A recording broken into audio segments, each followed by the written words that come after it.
Hey, before you guys listen to this is one of those movies. You know what, Jessica, you say it. This is one of those movies where the less you know, the better. Just go in and watch it.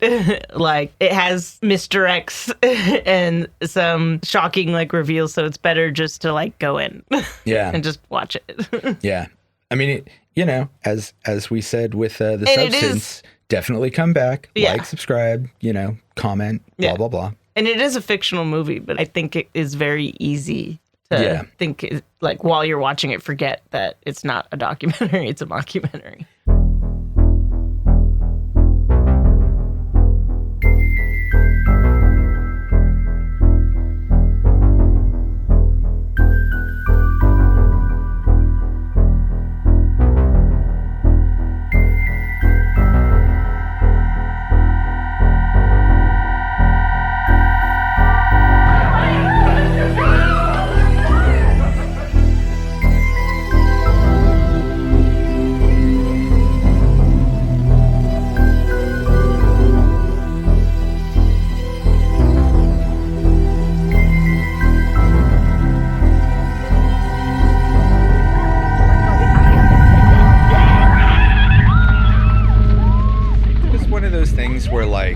It's becoming an old shitty car. Yeah. Like half of the dials for the radio and shit don't work properly. I've never had that. Really? Yeah. Yeah, no, all the time I go to turn the music down when, because I listen to my music loud, and then Katie comes in and she's like, oh, it's too loud. And I go to turn it down, it just cranks it up. Oh, no. And then she yells at me for turning it up. And I'm like, yeah, it's the stereo. Yeah. The gas gauge not working and all of that. I'm not afraid of it. Yeah, I am starting to get afraid of it just randomly breaking down on me. So I don't trust it for anything except for small trips now. If I have to go beyond the bounds of our county, I'm not taking that car. Anyway, welcome everybody to Streaming Screams. I am Glenn. I'm here with Jessica.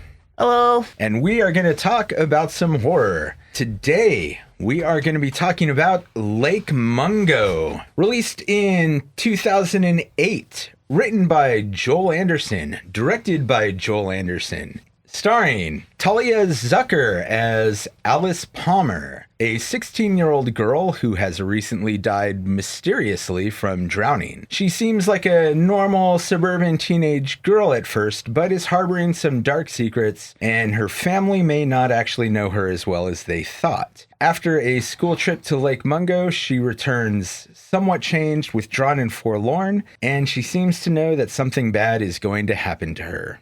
We've got David Pledger as Russell Palmer, Alice's father. He is extremely avoidant, choosing to bury himself in his work instead of dealing with his grief, or for that matter, the grief of anyone else in his family regarding Alice's death. We've got Rosie Traynor as June Palmer, Alice's mother. As a mother, she is oddly distant from her family. She says that she's always held something back from Alice and isn't sure that Alice knew that she loved her. And apparently this is the same way that her mother treated her. Common. Yeah. When I was taking some of my abnormal psychology classes back in college, one of the things that several of the teachers used to tell us was that it generally takes 5 generations to break a bad family trait. Yeah. That's passed down, because people need to recognize it, make the effort, and then they need to tell their kids, and their kids need to recognize it and make the effort. Well, because otherwise it's just normal. Yeah. I don't know any better.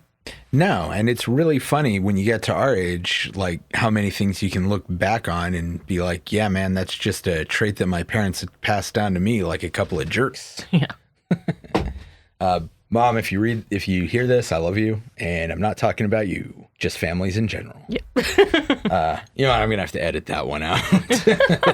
Anyway, we've got Martin Sharp as Matthew Palmer, Alice's brother. He is a pretty strange guy. He seems like a normal teenager at first glance, kind of awkward, bad with women, but he's got this really weird voyeuristic streak, is a little too into film and photography, and really seems to want attention in a pretty bad way, engaging in the strangest form of Munchausen by proxy behavior I think I've ever seen. He also seems obsessed with his sister in a somewhat unhealthy way, even before she dies. Is he? Oh, yeah. Yeah. I mean, this is in this will be talked about in the narrative and all that, but there's like so many videos that he takes where it doesn't look like she knows that he's doing it. There's a motif that repeats throughout the film where she is either about to throw something at him or is throwing something at him because he's invading her privacy. Yeah. And I just feel like that's a little brother thing. But most little brothers don't wear their sister's clothes after they die and go wandering about where they died. That's some weird shit. And, all the faked videos and all of that. A lot of his behavior in this is bizarre. And I think points towards an obsession with his sister that is unhealthy. And I'm not necessarily saying like incestuous or anything like that, but off. He just seems like an off dude. We've got Steve Jordell as Ray Kameni, a self-proclaimed psychic and medium. He claims that he is helping the family by trying to connect them with the spirit of Alice, and then later just by being there. But he doesn't seem to be all that productive or helpful. And even though he's present throughout a lot of the movie and seems to, his time having befriended them seems to be pretty long. Yeah. He even says that he thinks that the town sees him as like this Rasputin type figure, stringing them along and doctoring photos and all of that. Yeah. And while he's not the one doctoring photos, it does kind of seem like that. But then we also never hear anything about whether they're actually paying him. I'm sure that they are. But yeah, either way, it is a really unprofessional relationship with the family. Even for a psychic and medium, which... Come on. No. And on top of that, it turns out that he has kept a pretty important secret from them about Alice, which makes him very untrustworthy. Yeah. So before we even get into the recap, I'm just going to get this obvious part out of the way. Before we hit record, we were talking about David Lynch. Yeah. And that really made me want to get on with this. This film is very clearly a different angle on Twin Peaks.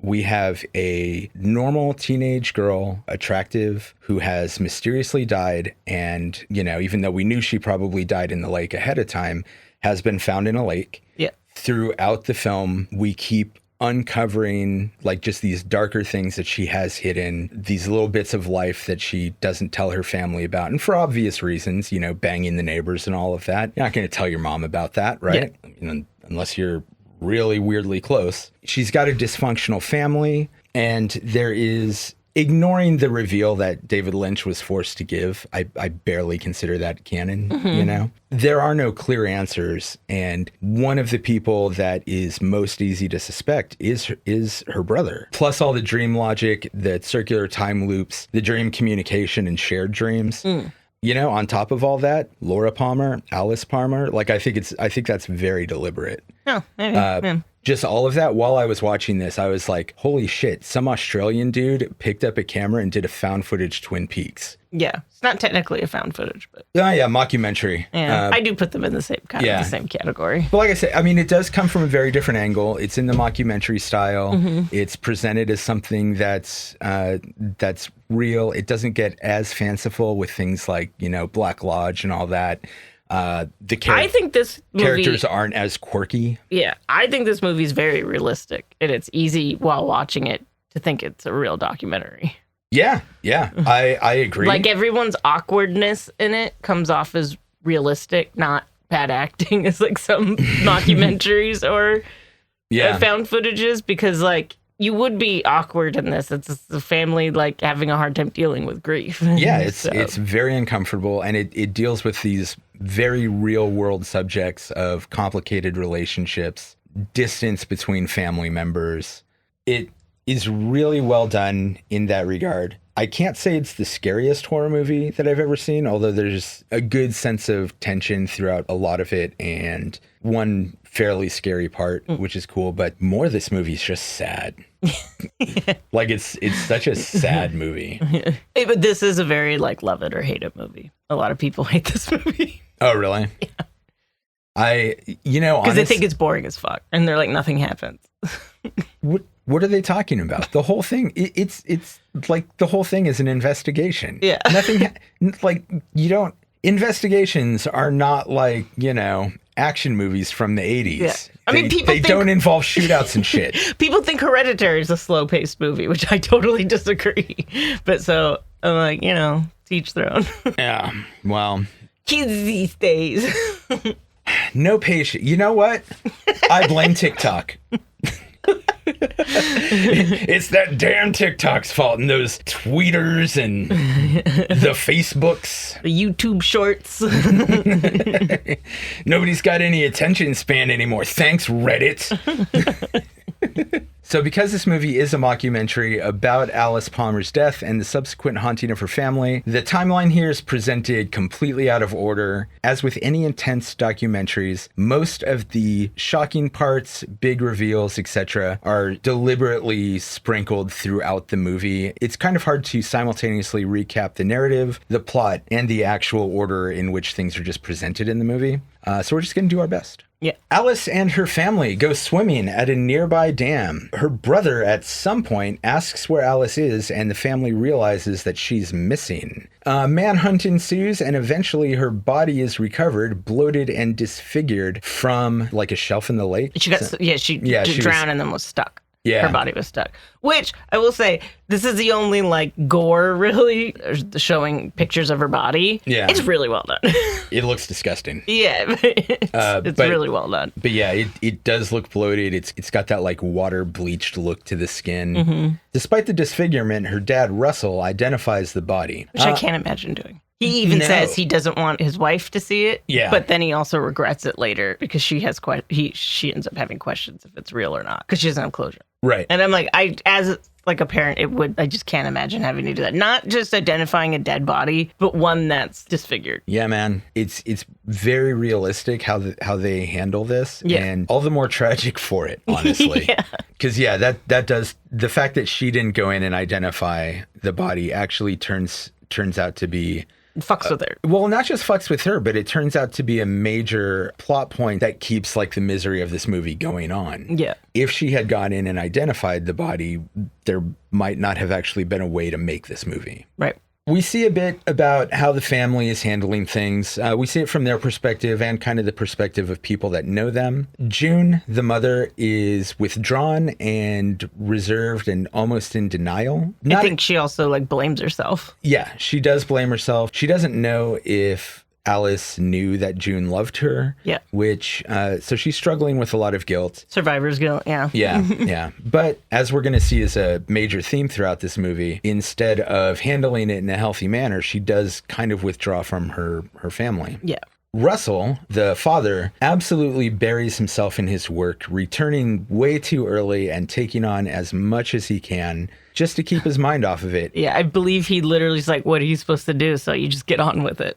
Yeah, he does say something very similar to that. Yeah. This is something that I think is really common with men and grief. Yeah. I'm not going to get too into it, but I made this same mistake and it almost cost me a really good job. Yeah. Because when you go back early like that, you're not ready and you're not invested. Yeah. If you find yourself grieving, take your time. No, I've even had to with my husband, Craven, earlier in our relationship when I've had a lot of animals and fostering and everything. He used to always totally distance himself when animals passed away and would even distance himself from the subject. And I had to have a talk with him because I'm like, you're basically just leaving me to deal with it on my own. Yeah, it's rough. And I am sure that there will come a time where you and I will probably do an episode on Hereditary. And when we do, we'll probably get a lot deeper into this. But grief is a wild experience. Yeah. And it sucks. And it's really hard to know how to handle it. Honestly, there's not actually many ways you can handle it wrong. Yeah. But it's real easy to do those wrong things. And I think very high up on that list is going back to work before you're ready. Well, it's also hard, because it's statistically known that marriages usually don't last when a child dies, because I think it's insanely difficult to deal with your own grief and then also know how to deal with someone else's. Yeah. And you this aren't is necessarily grieving the same way. Yeah, this has actually been studied, and the big thing that really happens is just that after a child dies, the parents often find that they are just not there for each other. Yeah. Because they don't have the emotional bandwidth to be there for each other. Yeah. And it sucks because it ruins exactly the relationship that you were hoping could help you through something like that. Anywho, this is a chipper movie. Yeah. This is a cheery one. A laugh a minute, this one. Yeah, so, Russell buries himself in his work, and similarly, Matthew buries himself in photography and videography. After the funeral, the Palmer family begins hearing noises in their home and has some, weird happenings. Matthew also develops some very odd, deep, weirdly distributed, and unexplained bruising. June starts having nightmares, one of which is Alice standing at the foot of her parents' bed, still wet. Which I don't want to, go into spoilers, but I don't think they ever really explain the bruising. They don't. Because they show pictures of it, and some of it it's I don't think he would be able to do it himself. No, because some of it's on his arms, and some of it's on his chest and neck. Yeah. I have, an idea, but I can't even say that it's a suspicion. It's just, a thought. Yeah. But, there's a lot of fuzzy time in this, not just in this presentation, but there are actual time loops that go on and people experiencing the same dream at different times. Yeah. Things like that. So he develops this bruising a while after the death, after the funeral. The idea that I have in my head is if she was murdered, and if he was the killer, this could be something that is happening either psychosomatically from her putting up a fight, or the bruising could even be what he did to her in pushing her under, because a lot of it on the chest and neck area is where you would be pushing somebody under the water and or choking them. Could also be from her ghost just being fuck you, you killed me. Bap. I'm also remembering, which we'll decide if this goes when I was dealing with my ex stalking me and stuff, I used to wake up with a lot of bruises and stuff, but it wasn't from him. It was in my sleep, I was doing stuff to myself, flailing around. And I would wake up with bruises, but mostly on my arms and legs. Yeah, this bruising is very weird and very deep, considering where it is. Yeah. And that's sort of why I have this thought about possibly him experiencing an echo of what he did to her. Yeah, I don't think. Yeah, like I said, it's not a suspicion. It's just an idea of sure. a possible explanation. Yeah, because I forget how long they say it is after. 10 days after the funeral. Oh, okay. Yeah. Another thing that starts happening is June starts having nightmares, one of which is of Allison standing at the foot of her parents' bed, still wet. Later, we're going to find that Alice has probably had the same dream, but from her perspective. To deal with this, June starts going on these long night walks. In something that I find really strange in how little it's addressed, she starts going into people's houses. It's insane. It is. Because I'm she's breaking into people's houses, and it's I guess they don't say she's breaking it. I'm maybe this is a town that leaves doors open. But it's also crazy because one of Alice's friends mentions it. So it's it's a known thing. Yeah, it's not... people are talking about it around town. Yeah, it's yeah, I mean, that is scary in itself. I mean, for the neighbors. It's scary for the neighbors. You just hear someone in the house, in America, you'd get shot. Yeah. Yeah, that'd be a great way to get dead up here. Yeah. But it is sad because she says she does it because she's just trying to pretend she has someone else's life. Yeah. That's very sad. Which is awful. But, really speaks to that. It's kind of psychotic. It is. And it also speaks to that whole problem that this whole family has of disassociating themselves with each other. There are very few moments in this movie where we see them acting like anything even resembling a happy family. Yeah. With the possible exception of the husband and the wife, none of them seem to actually know each other. I don't think is uncommon in families, honestly. Particularly not dysfunctional ones, but yeah. I mean, everybody's got secrets that they keep from their families. Yeah. But this is fucking weird. Yeah. This whole family's behavior is weird. Russell, there's also an incident that we find out about where Russell investigates a sound that he hears in Alice's room. He sits down at her desk and sees her come into the room, just starts going about her normal life, and then suddenly she looks at him and starts yelling at him to get out while lunging at him. I believe he's sitting on the bed. She comes in and then sits at the desk and doesn't notice him, and then eventually does because it comes up. Yeah, no, you're right. Which this wouldn't come off to me if somebody told me this. Wouldn't be weird. It wouldn't. I'm like, it's late at night. Yeah. You're grieving. And this isn't a connection that I think we would make if this wasn't a movie and we weren't like looking for clues. Right. But later on, we actually see this happen in one of the videos, and it's not her dad that she's lunging at. It's her brother who has come into her room and who she doesn't want in there and who I don't think she knew was filming at first. Yeah. So it seems like what her dad is seeing is an echo of this. Yeah. From here out, Alice appears to show up in videos and photos taken around the house, and even appears in one that is taken by somebody else at the lake. And this is the part where we really get to June should have gone in and helped identify the body, because now she doesn't believe that Allison is dead, or at least she thinks that Russell made a mistake. Yeah. So now they exhume the body and run a DNA test on it. So awful. Oh, again, if in real life, like exhuming, because I think it's like almost a year, they say. Honestly, I have lost track of the time frame completely. Yeah, they keep saying like how long, but it is like, because it's not important for the most part, but I believe it was a year after she died. Yeah. The only way in which any of the time is important is like, is it a long time? Is it right after? Which also, it's like, again, grieving, but I'm like, what do you think, what does the mom think going on? Because there's like her in the house and stuff, like she's like hiding from them. Like what? I know, again, it's grieving, so it's not logical, but it is like, stop and think about it for just like 5 minutes. I really would have actually liked to hear her say what she thinks is happening. Yeah. Because that thoughts had to have crossed her mind, and somebody's had to talk to her about it. Yeah. But no, they don't. Try to gently be like, where do you think she is then? How is she like? But I mean, her insistence on this even gets Russell questioning it. Yeah, which I could see that too. Yeah. And they do even say that Russell says that with the bloating and disfigurement, that it doesn't really look like anybody anymore. Yeah. And you want to believe your daughter's still alive. Yeah. But then at the same time, like, if you find out that person is still alive and they're like hiding from you in the attic or something, that cannot be better. Right? Like, there's got to be something fucking wild going on if that's the case. Yeah. But the test concludes that the body was indeed Alice's, which makes the family feel like they might be haunted. So now, suspecting something supernatural is happening, June calls on Ray's services. Ray comes over and holds a seance, but nothing of value happens.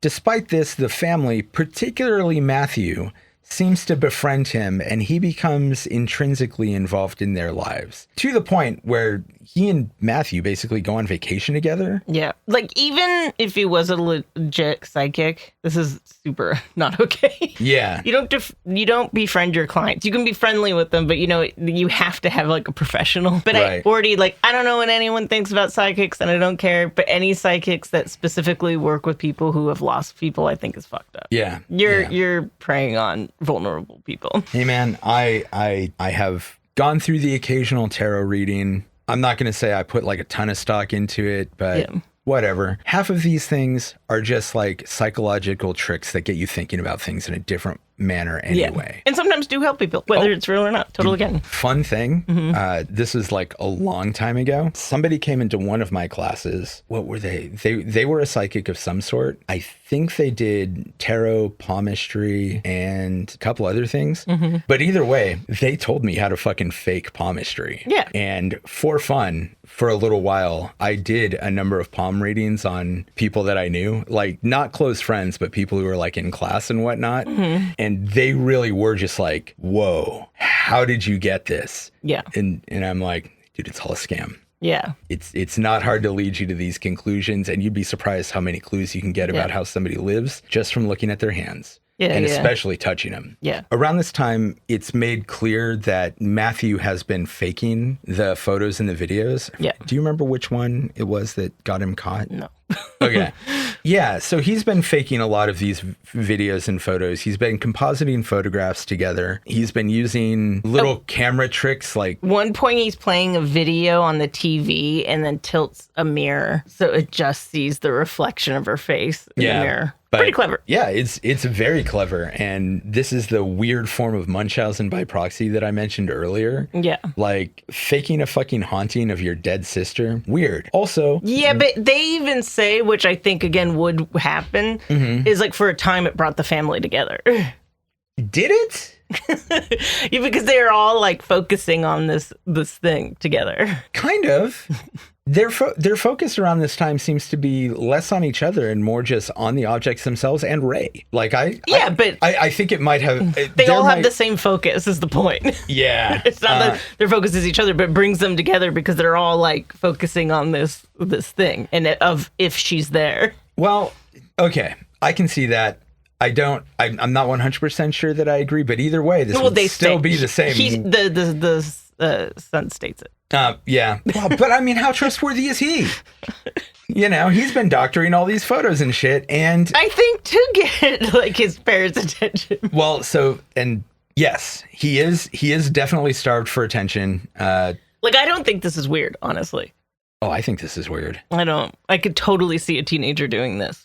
They can't get their parents' attention any other way. I mean, I don't know. Maybe it's because I'm one of those people who really like wants there to be an afterlife and shit, but doesn't actually believe in one. Whether it's fucked up or not isn't the question. Is it weird for a teenager to do in the wake of like his sister dying and like the family being like even more distant than they were already? I could totally see a kid doing this. Yeah. I mean, maybe. I mean, I could, but it's not something I think. Has anybody ever done this? Probably. Maybe. Especially in the age of Photoshop. Oh, God. Come Photoshop. on. Absolutely. But, in fact, this is a talent that we should so later... easy to spot, man. You just count the pixels.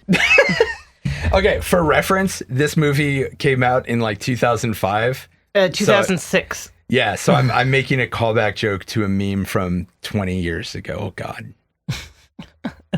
But anyways, this also could be cultivated into a skill he could use later. It could.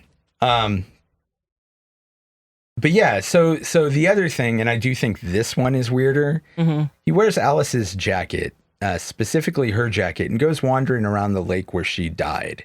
I also don't think that's weird. Wearing dead people's clothes is something people totally do. If it was just that, I would be a lot more understanding about it. But when you put it together with the spying on her, the voyeuristic tendencies that he has towards her, the weird relationship that they seem to have that is like people outside describe it as close, but we don't ever see evidence of them of her actually feeling close to him in the home videos. There's pictures of them like hugging and shit. Yeah, kind of.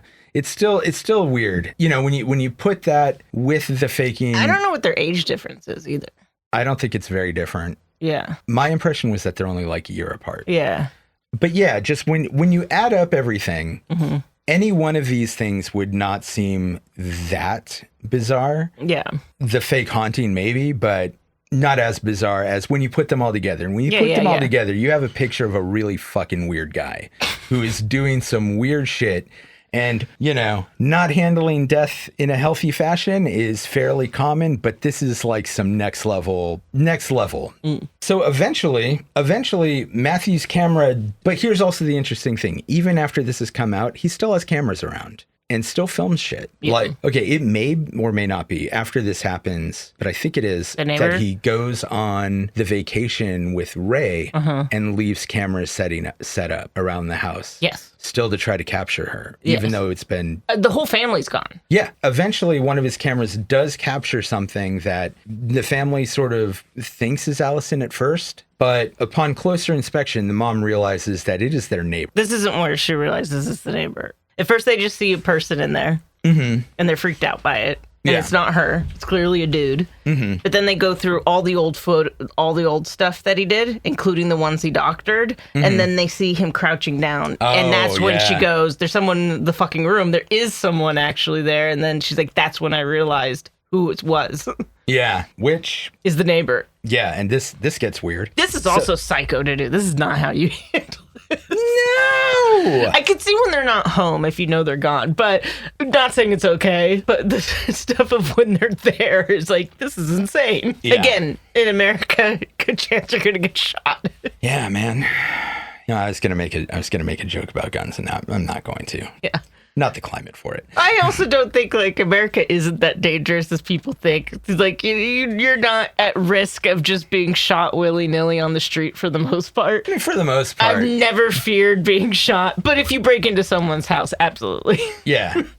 So they've recognized this guy as the neighbor, Brett, for whom Alice has been working as a babysitter. Yeah. So June searches Alice's room to try to find out what Brett was looking for. And this is where she discovers a sex tape of Alice having a threesome with Brett and his wife. Yeah. It is worth noting that at the time that this video was recorded, she would have been 15. Yeah. And also, like, both parents, it sounds like they watch it all the way through, which I don't know how I would handle that situation, but that sounds awful.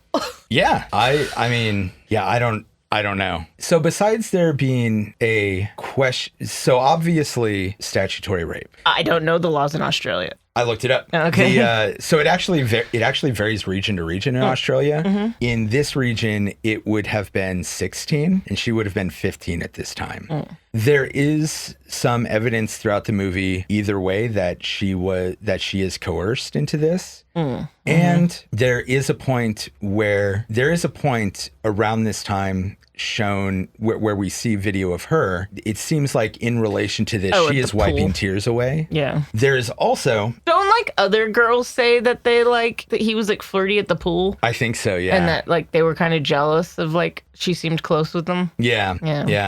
But I will also say that, and I think this is done deliberately, when they're showing us the video, it looks consensual at the start. Yeah. Some of her moans at the end don't sound that way. They don't show this whole video. We just see like you just see the dude's butt, and the wife walking in naked. Yeah. So it's definitely statutory rape, and in all honesty, the level of consent here in like a practical fashion is pretty questionable as well. Yeah. But of course, by the time they find this tape, the neighbors have sold their house and moved away, probably to avoid prosecution. Yeah. Because they know this tape is going to be found at some point. Yeah. They weren't able to get it. And the parents say, too, that they decided not to even go to the police because they thought the tape would show that she was willing. The dad literally said we didn't go to the police. Which is a stupid thing to do. I think it also happens a lot. Because you don't want to go through the whole thing and then it's going to be public and then... Yeah. No, it's, I mean... At the same time, fucked up because that means other young girls are like all risk. Of the girls at the pool? Yeah. Yeah, no. Rape and sexual assault are tragically underreported. And I've never had to think about this from a first-person perspective at all. But like, I don't even know how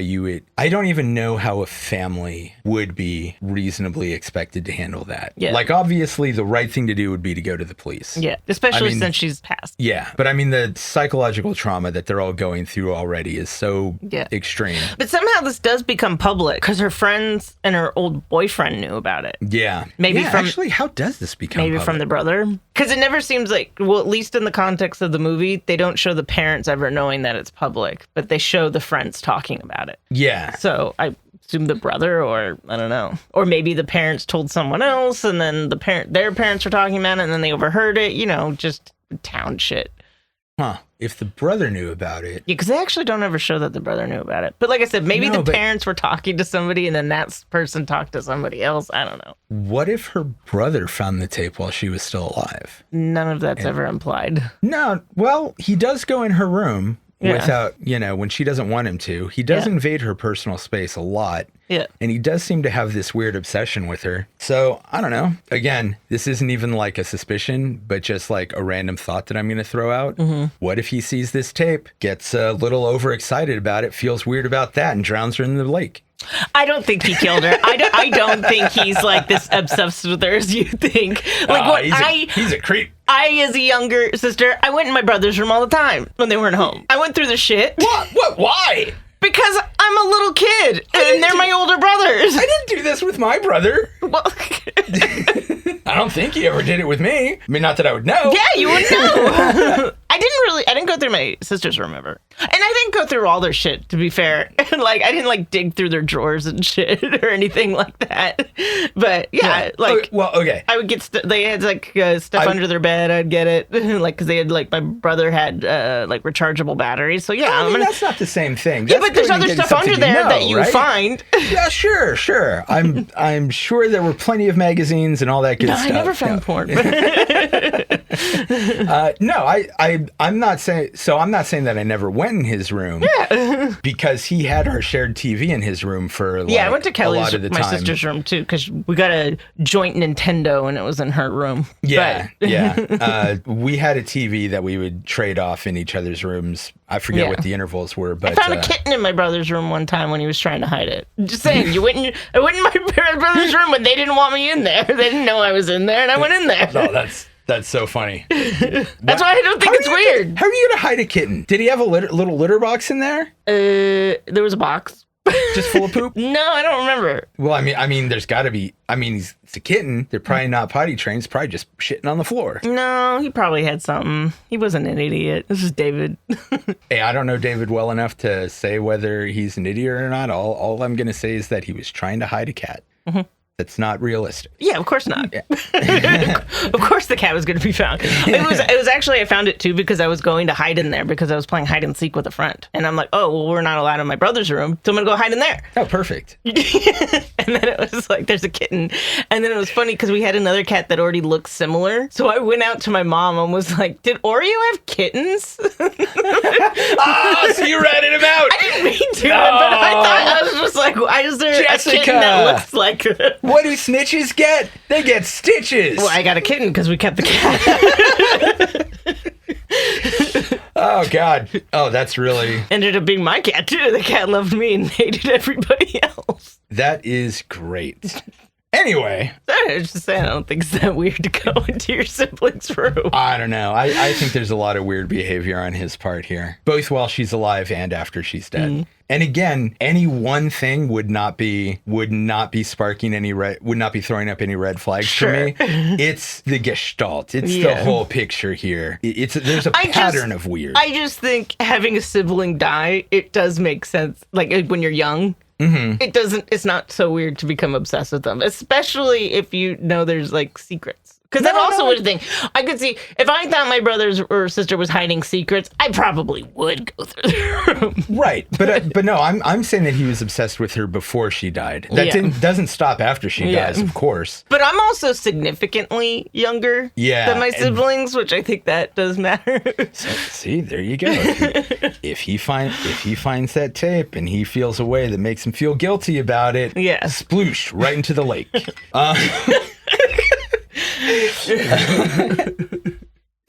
So around this time, Ray also admits, and I don't remember why he admits this, but he admits that he had actually met with Alice some months before her death to discuss dreams that she was having about drowning, about her mother being unable to see her or help her, and about being dead. And this is where we see that she has had the same dream as her mom from the other perspective. Yeah. And I don't think we've covered all of them, but there is this recurring thing throughout the movie of people having shared dreams from different perspectives. Yeah. And I don't think, which is also weird, we see it in the documentary from different people talking and videos, but they never indicate that any of these other, like the family members ever know this. Like, you know what I mean? They never indicate that the mom sees the video of Alice giving an account and it's the opposite of hers. They never show the dad realizing that what he saw is a video that the son accidentally took. They just show these things, but we don't know if the family ever has this realization. Yeah. They honestly don't even bring. We don't even know who the documentary people are. No, and actually they don't actually do anything to bring these things to your attention. We also kind of see these like almost time loop things where somebody will do something in the future and somebody will talk about having done something, but then it seems like that Alice or somebody else seems to have seen them doing this in the past. Yeah. Time is really fuzzy, and this movie functions a lot on dream logic. Yeah. Yeah. Also, it's weird that Ray hid this from them. Absolutely. And he says, like, and they all distrust him after it, but he's like, oh, well, I figured it was like client confidentiality, which I could see that, but then you don't take these people as a client. Yeah. Yeah. No, that's... It's called a conflict of interest. Yeah, no, it is ridiculous that he tries to sell us on that. I'm not clear on what his motives are. I'm not sure how much they're paying him, if they're paying him, although I assume they're paying him something. At the end of the day, it's just not clear what he's doing. I think he's just interested. That's it. He's just personally like... It might just be basically morbid curiosity about what's going on here. Yeah. But yeah, not cool. So obviously they distrust him now. And then Alice's boyfriend gives the family some footage that he had taken of a school trip to Lake Mungo, where he had caught her burying something next to a tree. Yeah. Naturally, the family goes to Lake Mungo and... Also, it should be stated, Lake Mungo is a dried out ancient lake. There is no lake there. Right. So it looks like a desert, basically. Thanks for joining us here at the Streaming Screams podcast. Please follow us on Instagram, Facebook, Threads, and YouTube at Streaming Screams Pod. You can also find us on TikTok and Blue Sky at Screams Pod. Every follow, like, thumb, rating, review, subscription, and share all help us out a lot with all the algorithm shit. So if you like what we're doing, please rate us wherever you get your podcasts, like our posts, all that other good internet bullshit. And again, thank you for listening to the Streaming Screams podcast. I've been meaning to install a recording in progress, do not disturb sign. We have a sign for Craven that's in meeting. Oh, really? Yeah, I should totally do that, because I also take meetings in here. Yeah. Unfortunately, the fuzzy one will not listen no matter what the sign says. He does not know. Yeah. Damn illiteracy. Educate your cats, people. But let's also be honest about Mr. Brody Lee. If he did know, he wouldn't give a shit. No, he'd bang on the door more. No, he does what he wants. Yeah. Little jerk. He's like, tell me what to do. I am 100% certain this is the only reason he's obsessed with the hall closet and always opens the door to go sit in there. Yeah. There's nothing going on in there. There's a few coats and scarves, whatever. I think he just wants to do it because we keep telling him he can't. Yeah. Well, Tux, I've told you, when he wants attention and we're busy, he'll meow and look at something and then look at us and look at something and look at us. And it's, if you don't pay attention, I'm going to fuck this thing up. Yeah. And he will. Yeah. Cats, man.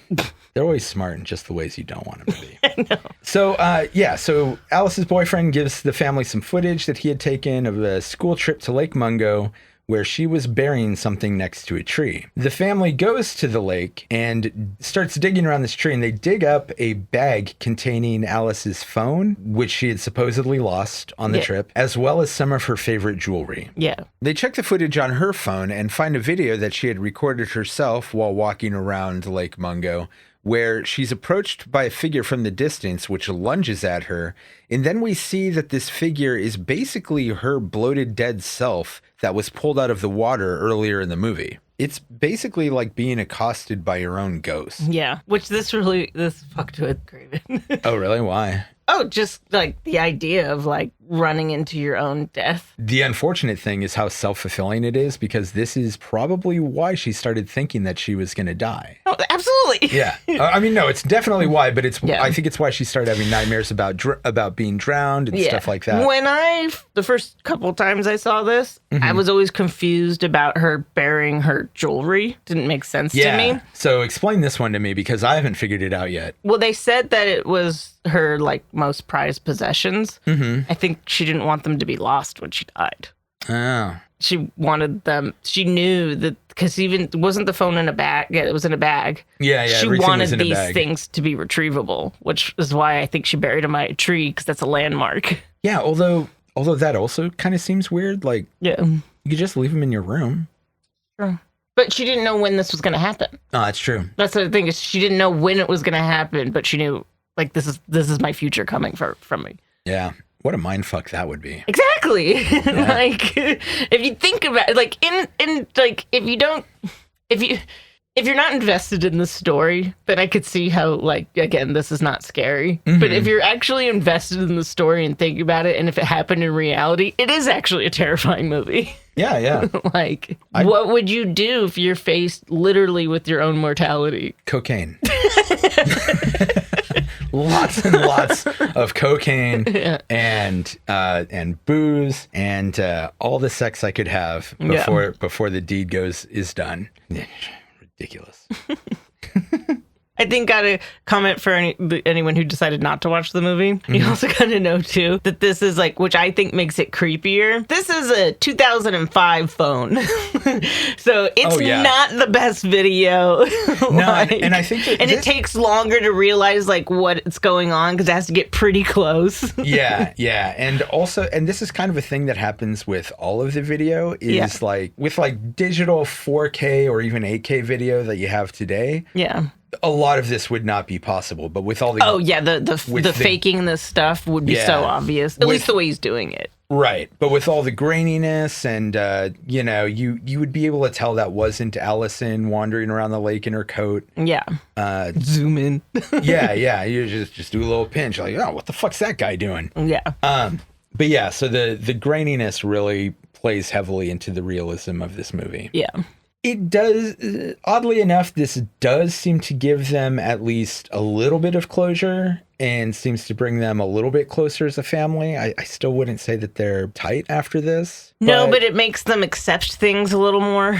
Yeah, and I think that, I don't think that they've brought down the walls between each other, but at least they're starting to crack. Yeah. And so maybe it's kind of an optimistic end in that regard. But they sell the house and move away. We get to the credits, and throughout the credits... well, first they took one last picture before they moved. Oh, right. They did take one last picture. And when we see the picture, we can see her in the window looking out at them. Yeah. From here, as the credits roll, we keep seeing footage and photographs that we've seen throughout the movie, including the ones that were faked. But then the camera will sort of pull in on a different part of the photograph, and you'll see her back there. So like you'll have the obvious fake that Matthew made on the left side, but then you'll see her in the background on the right side. Super clever.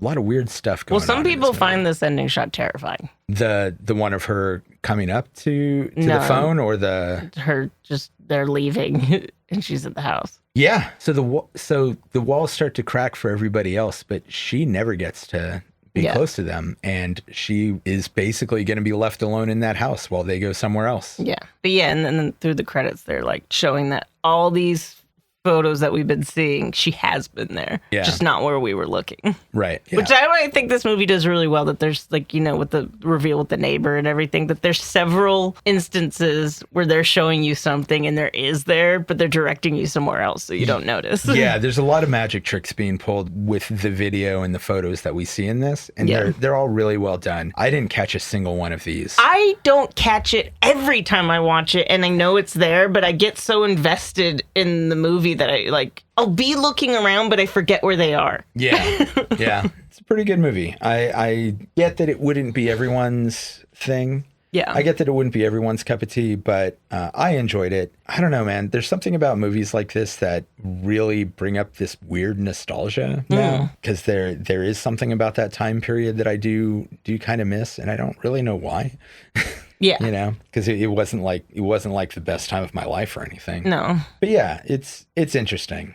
There's not like a ton of jump scares or anything. There's like the one, but the concepts being proposed in this movie are a lot scarier. It's very psychological horror. Yeah. The various time loops, the various shared dreams, they all add this weird uncanny sense to everything. Yeah. Obviously, seeing your own ghost, being accosted by your own ghost is horrifying. Yeah. And just the idea that you're so far from everybody that you know emotionally, and then you die and you're going to be far from them physically too. Well, also, how could you share even confide in somebody about this? Because nobody's going to believe you. Yeah. Even if you had the phone, I feel like they think you faked it. Yeah. And it wouldn't be that out of the realm of reason to throw on a wig and a weird mask. And then it would like make you feel even more isolated. Yeah. Knowing this thing and then having everyone not believe you. Yeah. Yeah. It's also just kind of a scary thing, having this secret life that the secrets that she's been keeping are all clearly awful. Yeah. You know? And yeah, so this is just some notes that I made at the end of the film, because there is no clear explanation given for her death. No. But I will tell you, it isn't uncommon for people to drown and there be no sound. Right. Because if you're underwater, when you start to become weak or anything, there won't be a splash. There won't be anything. Right. Just a couple things that could contribute or could explain something. Ray, not the most suspicious character in the film, but he shouldn't have been keeping her secret, or he shouldn't have been having known her a secret. It is suspicious that he did. His involvement in the family is suspicious. I just think he's an asshole. And yeah, it doesn't seem like he has any motive that we know of, and he almost certainly would not have known that she was at the lake. Yeah. The neighbors, much more likely to know that she's at the lake. They have definitely committed statutory rape. Or the dam. She didn't drown at a lake. She drowned at a dam. Yeah, reservoir. So even though the age of consent in that part of Australia is 16, she would have been 15. And like I said, the sounds that she is making in the tape can go either way as far as, good or bad. And also, we don't actually know whether this was a one-off or an affair, and if it was an affair, like how long that went on. Yeah. Clearly, no matter how much consent there was, it was still weighing on her, as we see in the pool scene. Yeah. The brother, I would be most suspicious of. In my opinion, he has this unhealthy obsession with her, particularly with all the, filming her without... It's really the filming her without her consent that gives me the creeps the most. Yeah. And mixed in with the wandering around in her jacket and faking all the videos and all that. The other possibility is, of course, just accidental death. Yeah. Or fate. Yeah, there's that. But I did actually look up something about drownings in Australia. What I found is that in Australia, lake drownings are actually very common, even in still waters, and more common than a lot of other places, because the water there, the fluctuations in temperature of the water there are pretty extreme, which can lead to sudden severe cramping. Yeah, yeah. And also, they seem to have some dangerous environmental factors, such as excessively long tangled kelp that somebody, even in a still lake, can just get caught in. Yeah. There's absolutely no closure given on what happened to her. Yeah. And clearly, since this whole movie is about distance and a lack of closure, that's got to be part of the point. Yeah. So who knows? Might have been the brother. Might have been some kelp. Interesting fact about Lake Mungo. Mm-hmm. Some of the oldest human remains ever have been found there, and the oldest example of cremation. Oh, really? Was found there. 40. A woman and a man were found there. Then they're estimated to be around 40 to 42,000 years old. Interesting. Yeah. Question for you: after the credits, is the only time that I feel like we see we get one very brief scene after the credits where we see either Alice or her doppelganger at the lake with lightning flashing behind them. Right. I also think this is I could be mistaken, but I think this is the only scene that seems to be shot on like an actual movie camera. I don't remember it being super grainy or anything. What do you think the point of that shot was? What do you think the significance is? I have no idea. Me neither. I was hoping you did. No, no idea. Yeah, no, I thought it was, I thought it was a cool shot, and I was curious about it, because like... Is she trapped in multiple places? Like, if time is not linear in this... Which it clearly or ever, isn't. Yeah. could she be trapped in multiple states? Yeah. Oh, that would suck. Yeah. Trapped both in the house and... Yeah. And at the... Lake Mungo. At Lake Mungo. Yeah. Well, so why at Lake Mungo then? Like she drowns in this dam that's close to her home. Mm-hmm. She doesn't seem to have anything go on that has to do with Lake Mungo except this one school trip. Yeah. But why is she accosted by the spirit there? Is there like a religious or spiritual significance to Lake Mungo? Perhaps with like the Aboriginal people. Yeah. Thank you. Fuck, man. But yeah, did you happen to come across anything like that when you were looking it up? No, there's very little information about this movie. And interestingly, the guy who wrote and directed it, this is it. This is all he done. Really? Yeah, he has like producer credits on some like Marvel movie or something, but that's it. He literally made this movie and disappeared and then has one like producer credit. Which I find also weird because I'm like, What? I really like this. And I'm like, I want to see what else this guy can do. Like, but yeah, he just made this and then... Well, and also, how does he get a producer credit on a fucking Marvel movie? I don't know. Like, this clearly was not a high budget affair. No, and it's not very well known. It's starting to get more well known, but... Yeah, that's weird. Yeah. That's super weird. And this is, well, you made the whole like Twin Peaks connection and all that. I never really thought about that, but I'm not as big into Twin Peaks as you guys are. Because I find this to be fairly like, other than the Twin Peaks thing, original and like unique. Yeah. So I would like to see what else he could do. Well, to be fair, even with the Twin Peaks connection, he takes a very different approach to it. Well, because it's grounded in realism. Right. It's not nearly as fantastical. It's not nearly as quirky. It's not funny in the least. Like I said, you could really watch this and not know it's a mockumentary. Yeah. You can watch this and know it's a mockumentary and forget while you're watching it because it's so well done. Right. Like, yeah. All the people in this like come off like real people. Yeah, it's very realistic. Do you know, have the actors been in other things? Did you look at that at all? I did, and I forget the chick that played Alice has been in like something, but not really. Okay. Pretty interesting movie. Yeah. It is definitely very original. Even with the inspirations that it takes, it really puts its own spin on those ideas. But I'm like, what's the guy's name? Joel Anderson. Come back and make another movie. Even if it's just a short or something. I want to see what else you have to do. Yeah. So, who would you recommend this movie for? If you're into found footage, again, this isn't technically found footage, it's a mockumentary. Mm-hmm. If you like documentary stuff, if you like ghost stuff, both real and fictional, I would say, it's worth watching. Yeah. Like, you don't have to be a horror fan. I will say you have to like slower stuff. Because, again, a lot of people complain that this movie is very slow. Well, if you take some of the most obvious horror tropes out of it, it's just a drama. Yeah. It's basically a drama about a dysfunctional family trying to cope with the loss of one of the children. Yeah. Yeah, I would say... If you like found footage movies, even though this isn't technically that, I mean, it still counts. I think they're in the same category. Yeah. This, you know what? How honestly, many mockumentaries are there? This is not something that we need to ever get persnickety about on this podcast. If it's a mockumentary, it's still a found footage film, you know? But yeah, if you are also a fan of mysteries and slower movies, and really, if you like Ghost Hunters, Ghost Adventures, and Twin Peaks, this will be your bag. Yeah. You'll dig it. Yeah. Ghost Adventure. Dude, come on. That show is great. Okay, I haven't watched it in years.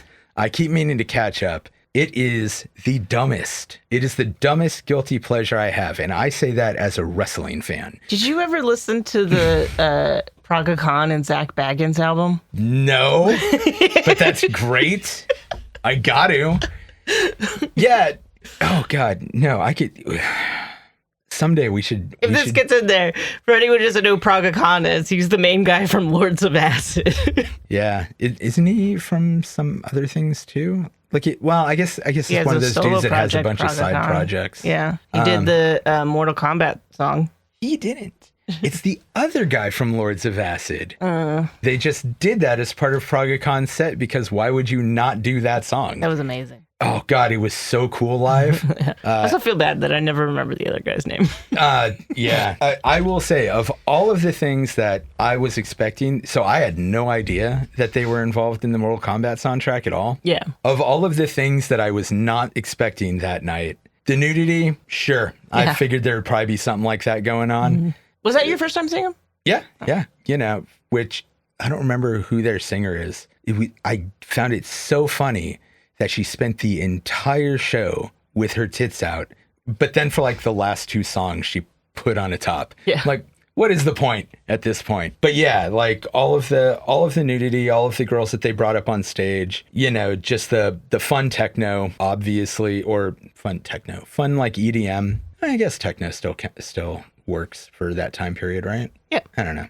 Either way, all of that stuff I expected. And then they started playing the goddamn Mortal Kombat song. That really caught me off guard, but was fucking amazing. Yeah. That's a song you never think you're going to see live. Yeah, it was super fun. Yeah. It was a good time. Good times. Anyway. Where to watch Lake Mungo with subscriptions. You can watch it on Fubo TV or Prime Video. And then for free, you can watch it at Fandango with ads. Plex. Oh, you could do Prime Video with ads also. I forgot that they do that now. So annoying. I know. And then Awesome with an F. Awesome?